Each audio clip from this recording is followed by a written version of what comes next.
Welcome to our show. I'm Angela. Today we have two very interesting and valuable guests returning back to our show. They are Debra and Ron. They are great storytellers. So welcome back, Debra and Ron. Thank you. Thank you, Angela. We're delighted to be here. Yeah. So you wrote a new book, very popular book, and we'd like to listen to your experience about this book.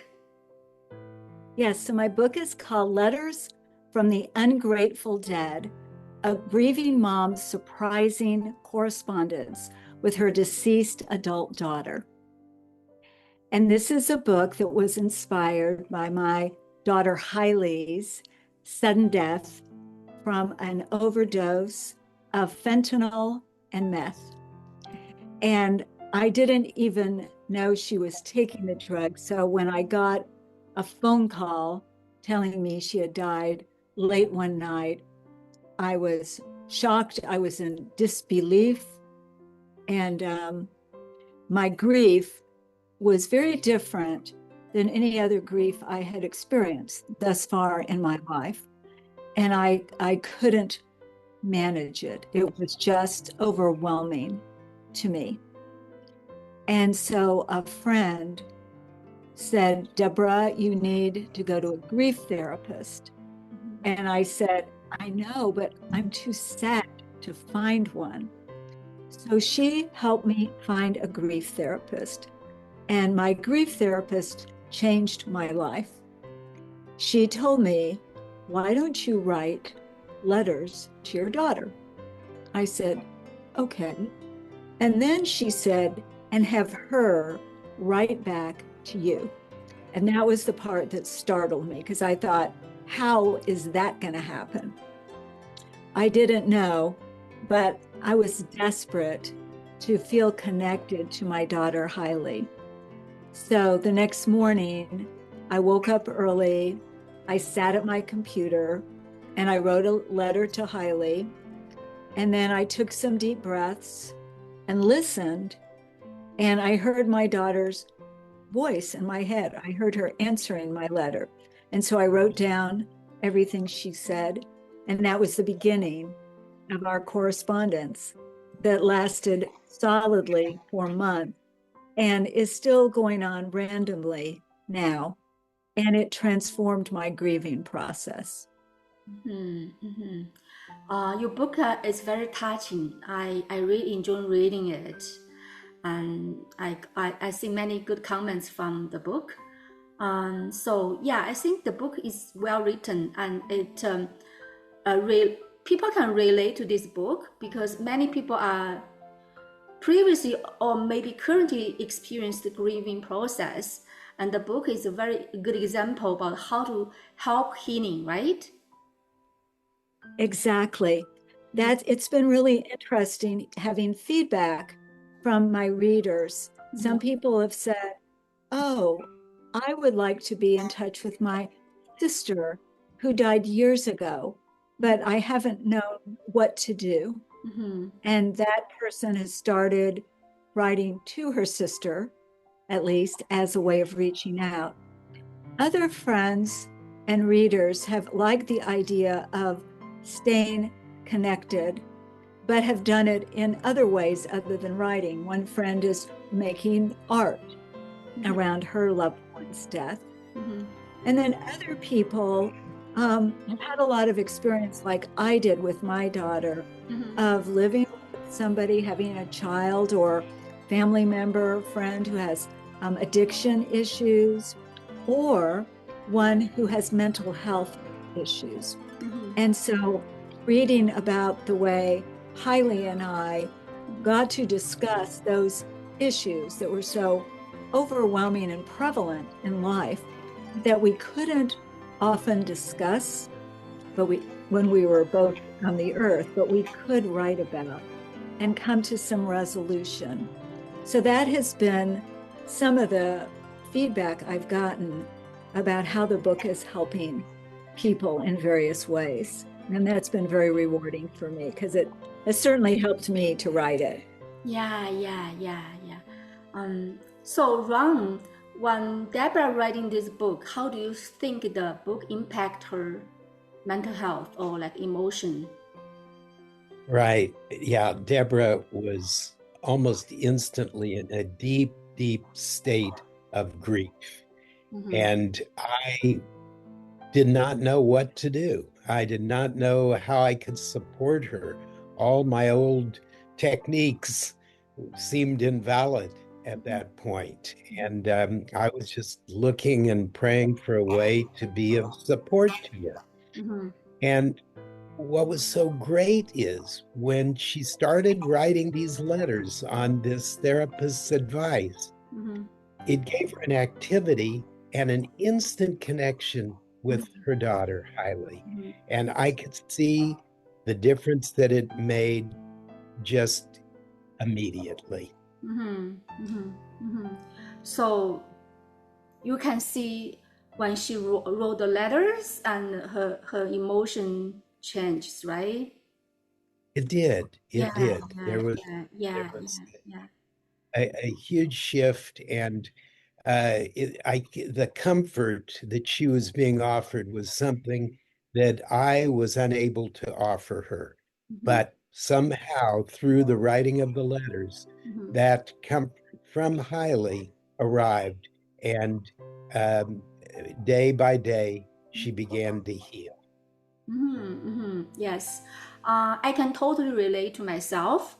When my dad passed away, I also wrote letters to him, and it helped me a lot. Like I can still feel he's still present, and he come to my dreams, and we talk. It's Uh, a really huge relief for me. You know, I feel he's still in my heart.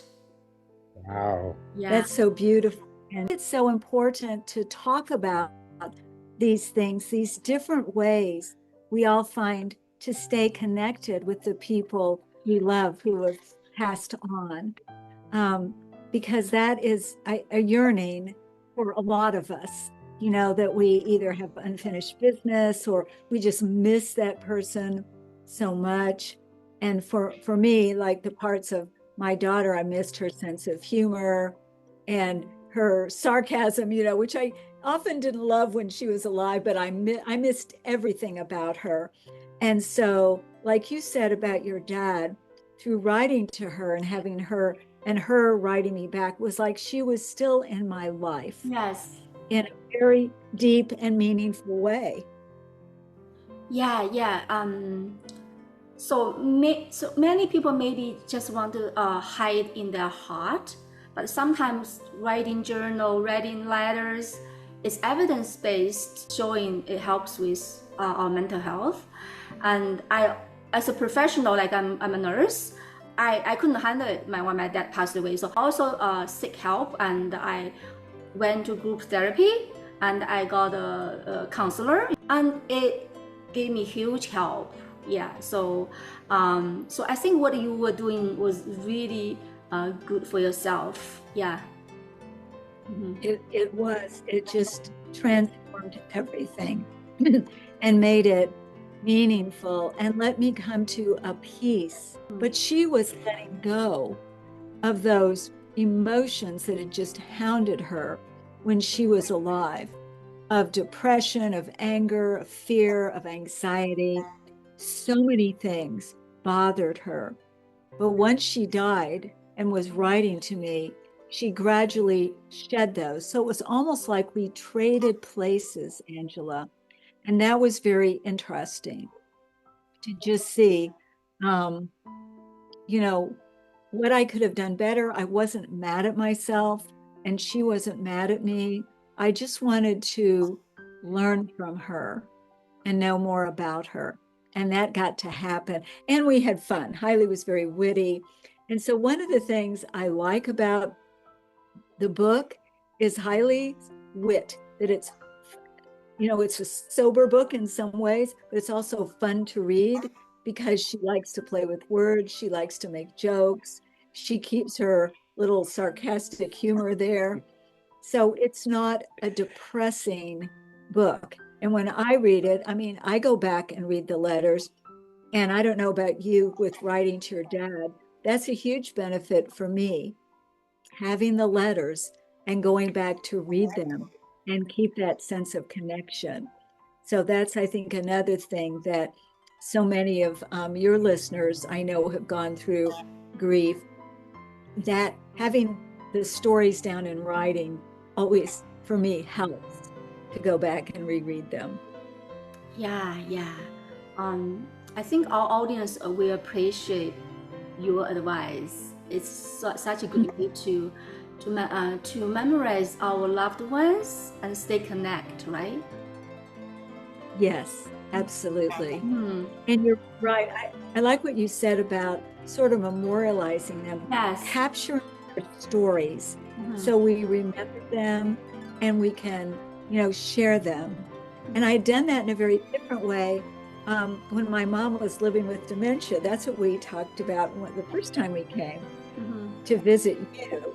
And that was, I wanted to document what happened during that journey with my mom and remember her life stories. So it's a little bit different with my daughter, and a stronger emotion that drove me to do it, but kind of the same result in a way, that we have that evidence for our loved ones, the things we treasure about them. So, Ron, how did reading those letters impact you? Well, even though I had actually been there for many of these experiences that Debra and Hailey wrote about in their letters back to each other, reading the letters gave me, in many cases, a whole new perspective on the events that I had been privy to. And I began to understand the complexity of their relationship in a way that was not as obvious to me when Hailey was still alive. And so reading the letters actually helped me to understand the two of them on a deeper level, and certainly to understand Debra's grief on a deeper level. Debra is fortunate to have you, such a good supporter. I am so lucky. Yeah. So you help each other, support each other through the difficult situations. Yeah. But the first several letters are kind of early on in my correspondence with Hailey. So the first letter I'll read begins, Debra writing to Hailey. Dear Hailey, I miss you so much. Inconceivable. Isn't that what Wallace Shawn says so often in The Princess Bride? That's the way I feel about your death. Last night, I dreamed you popped into my room, very alive. I was surprised, excited to see you, and I was confused. Where have you been? I asked. Oh, here and there, you said. You told me you'd gotten sick of life and you decided to disappear. You were so casual, like you didn't realize all the sorrow and grief that I'd been going through. I pressed my lips together, wanting to shout at you. You owe me a lot of money, I said, listing the cremation costs and the lawyer's fees, and then I woke up. Mom. Dear Mom, really? You talk to me about money after I mercifully returned from the dead in your dreams? Remind me not to do that again. Plus, surely you know I'll never pay you back. Mom, who else do you know who can communicate without a computer, cell phone, or the internet? I am definitely one with the cloud. Love, Spy in the Sky, Pilot.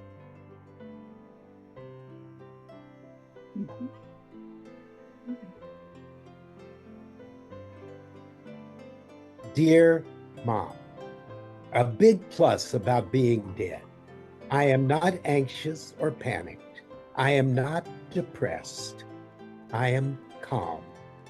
Of course, that means life's not too interesting, but I'm trying to be in the flow and see if I can tolerate it. It's hard to stir up drama here.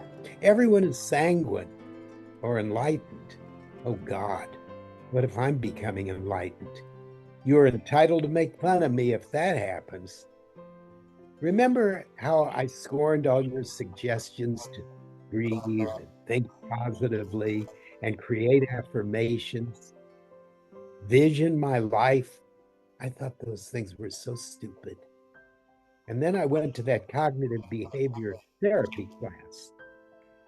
They were into that. And since I had to do my homework, I was trying to be more normal. And I started doing affirmations. And actually, it wasn't as bad as I thought. Love, Hailey. Dear Hailey, I had such hopes that that behavior class would help you.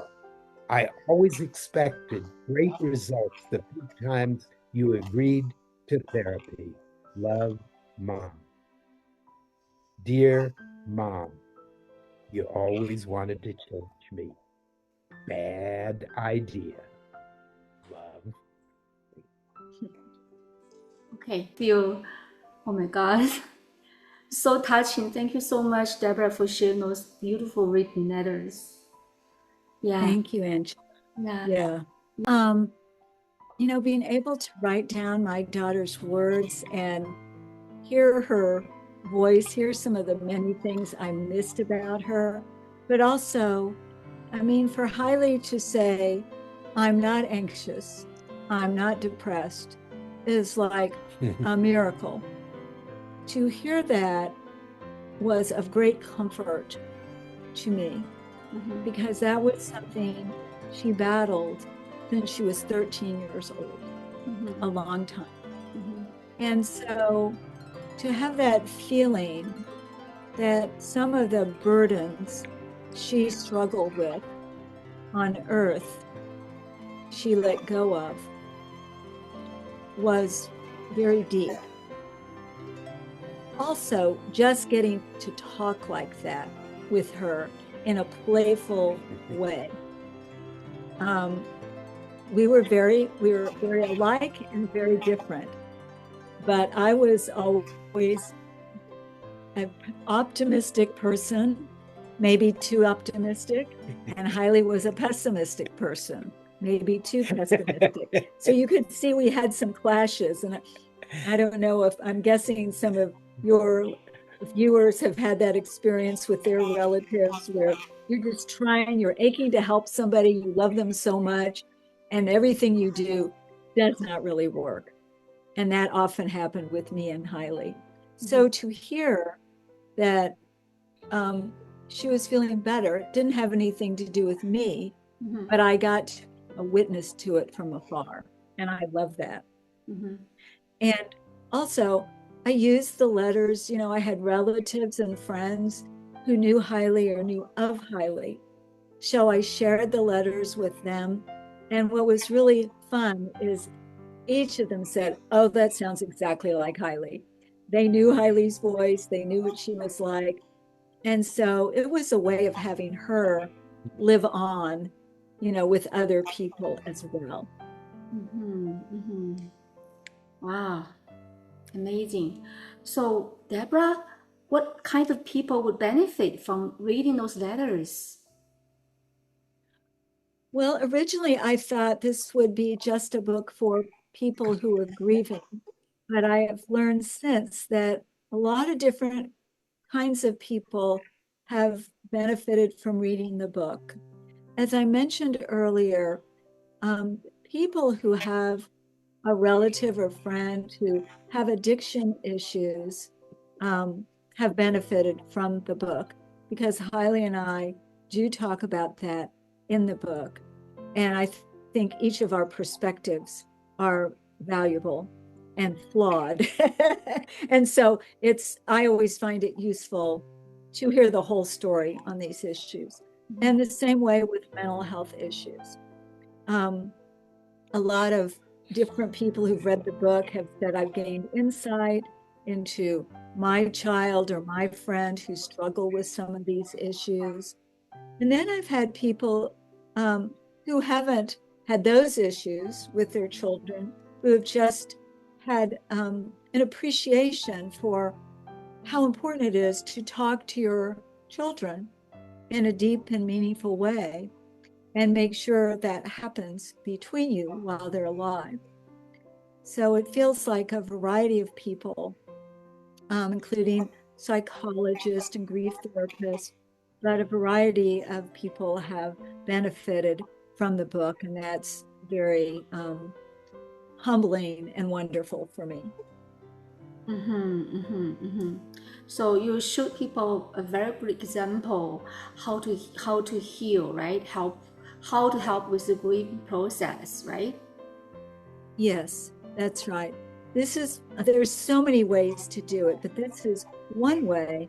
And I think sometimes when you read one way, and if it's either right for you, you go, okay, I'm going to do that, or it gives you an idea of something you would like to do. Like my friend does the art. That is something I didn't have the talent to do, but she has done beautifully to memorialize her beloved. There's so many different ways, as you know, to do this, to stay in touch, to stay connected with loved ones who have passed on.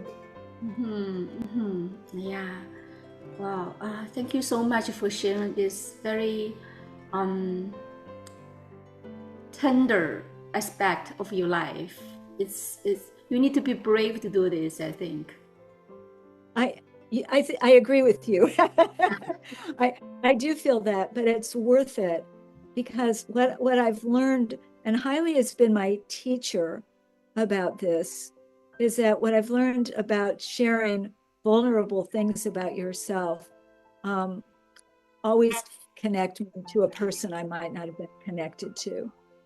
And, we all have difficulties in life, and most of us are good at being resilient and shouldering on, but it's also wonderful to talk about those with other people and to share our stories and hear other people's stories as well. I totally agree with you. Sometimes people pretend to be strong. They don't like to voice their, sad. It's not going to help, right? That's why when I was in the group therapy, a guy told us, just if you want to cry, just cry. It's okay to cry. Yes, that is so important. And I have cried a lot, and I have talked about this a lot. If there's one message you want to leave to our audience through writing this book? Well, I think my main message would be to listen to yourself about grieving and to not go over your grief.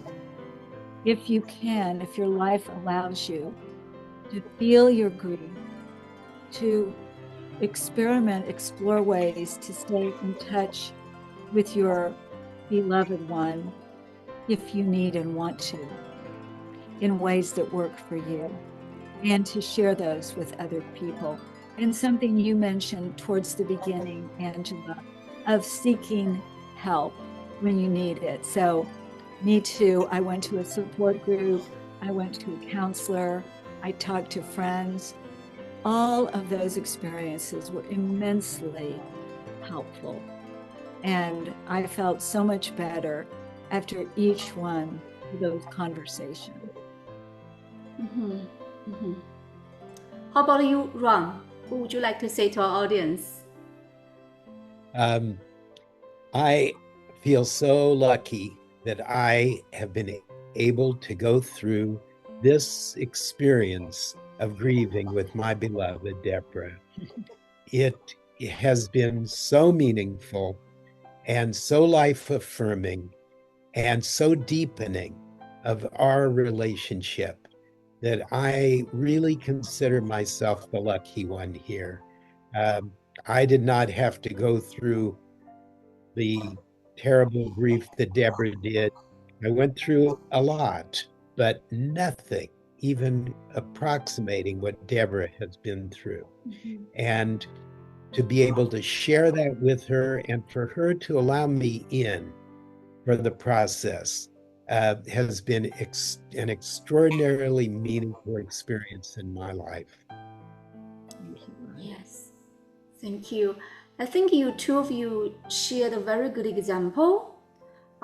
When someone just lost their loved ones, what should we do, right? Yeah, thank you so much for sharing with us. Yeah. Oh, thank you for having us. Yeah. May you all living well. I will see you next time.